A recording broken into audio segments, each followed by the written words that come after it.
ఇదే అంశంపై వాళ్ళ డిఎన్ఏలు మాడిటర్ భరత్తో డిస్కస్ చేద్దాం. భరత్, తెలంగాణలో సభ నిర్వహించడానికి అనుమతి కోరిన జనసేన ప్రభుత్వం నిరాకరించడం ఎలా చూడొచ్చు? నేనేమంటానంటే ఎవరికైనా సభలు సమావేశాలు నిర్వహించుకునే హక్కు ఉంది. పోలీసులు లేదా ప్రభుత్వం దీనికి అనుమతి ఇవ్వాల్సి ఉండే. ఎందుకంటే పవన్ కళ్యాణ్ వచ్చి ఇక్కడ ఏమైనా సమైక్యాంధ్ర సభ పెడుతున్నారా? సమైక్యాంధ్ర అని చెప్పారా? సమైక్యాంధ్ర సభ కూడా జరిగింది కదా అప్పుడు కిరణ్ కుమార్ రెడ్డి తెలంగాణ ఉద్యమ సమయంలో. తెలంగాణ నవనిర్మాణ సభ అన్నారు, అంటే కొత్త తెలంగాణ నిర్మాణం కోసం అని చెప్పారు. ఏం తప్పే ఉంది? సంధ్యా కన్వెన్షన్ గచ్చిబౌలిలో అప్లై చేశారు. భయపడుతున్నట్ట పవన్ కళ్యాణ్ వచ్చి ఇక్కడ సభ పెడితే రద్దు చేయడానికి? భయపడుతున్నట్ట? శాంతి భద్రతలు తలెత్తే అవకాశం అని చెప్తున్నారు. ఎట్లా శాంతి భద్రతలు తలెత్తే? మన కొండగట్టు పోయినాడు. కొండగట్టు టెంపుల్ కు టీటీడీ నుంచి పవన్ కళ్యాణ్ విరాళం ఇప్పించాడు కదా. తిరుమల తిరుపతి దేవస్థానం నుంచి పవన్ కళ్యాణ్ కొండగట్టులో తనకు ప్రాణాపాయం నుంచి అక్కడ బయటపడ్డ దగ్గర అక్కడ ఏమైనా శాంతి భద్రతల సమస్య తలెత్తిందా? 2000 మందితో సంధ్యా కన్వెన్షన్ లో గచ్చిబౌలిలో పెడతామని చెప్తున్నారు. అరే ఆడియో రిలీజులు, సినిమా రిలీజులు అవుతున్నాయి, అటువంటిది కాదు ఏం శాంతి భద్రతల సమస్యలు తలెత్తుతాయి?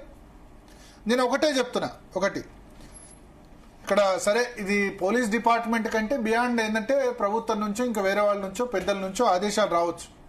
కానీ ఒకటి మాత్రం చెప్తున్నా, గత కొద్ది రోజులుగా జరుగుతున్న పరిణామాలు, తెలంగాణ ఉద్యమంలో జర్నలిస్ట్ గా కీలక పాత్ర పోషించి తెలంగాణ రాష్ట్రం రావాలని కోరుకున్న వాడిగా చెప్తున్నా, గత కొద్ది రోజులుగా జరుగుతున్న పరిణామాలు తెలంగాణకు ఏమాత్రం మంచివి కాదు.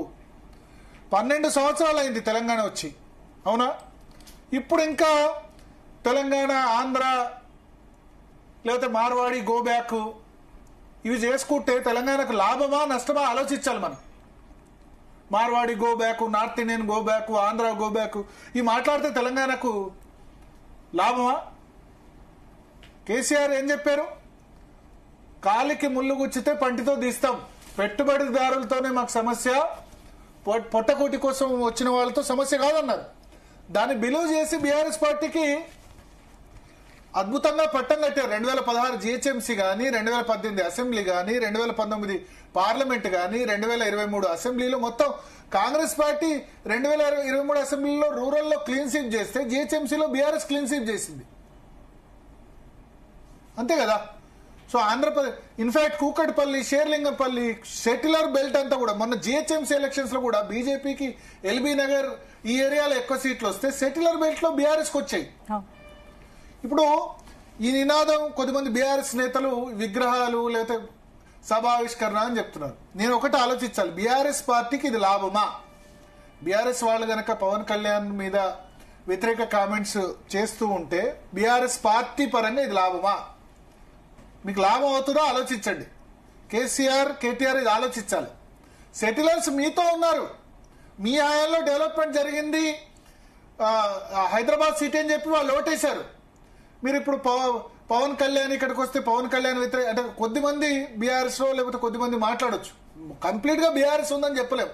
కానీ ఒక left ecosystem Pawan Kalyan వ్యతిరేకిస్తుంది. ఎందుకు వ్యతిరేకిస్తుంది? పవన్ కళ్యాణ్ మీద కోపం దేనికి? సనాతన ధర్మం ఉన్నందుకు లెఫ్ట్ ఎకో సిస్టమ్ కు కోపం వచ్చింది. అంతే కదా? సనాతన ధర్మాన్ని కాపాడాలంటే లెఫ్ట్ ఎకో సిస్టమ్ కు అప్పటి వరకు చెగువేరా టీషర్ట్లు వేసుకున్నంత కాలం బాగానే ఉన్నాడు పవన్ కళ్యాణ్ గద్దరు కలిసి తిరిగి ఫోటోలు పెట్టుకున్నంత కాలం బాగానే ఉన్నాడు. మొగిలయ్య పద్మశ్రీ ఇప్పించినప్పుడు బాగానే ఉన్నాడు. ఎప్పుడైతే సనాతన ధర్మం ఉన్నాడో అప్పటి నుంచి లెఫ్ట్ బ్యాచ్ కి పవన్ కళ్యాణ్ అంటే విపరీతమైన కోపం వచ్చేసింది. సనాతన ధర్మం ఉన్నది హిందువులకు ఎవరు వ్యతిరేకంగా మాట్లాడితే వాళ్ళు వ్యతిరేకిస్తారు. పవన్ కళ్యాణ్ ఏమన్నా తెలంగాణకు అడ్డుపడ్డా? తెలంగాణకు అడ్డుపడ్డ పార్టీ ఏది తెలుసా? పార్లమెంట్లో అడ్డుపడ్డ పార్టీ అని తెలుసా? అవుట్ రైట్ గా సిపిఎం పార్టీ. కమ్యూనిస్ట్ పార్టీ కార్యకర్తలు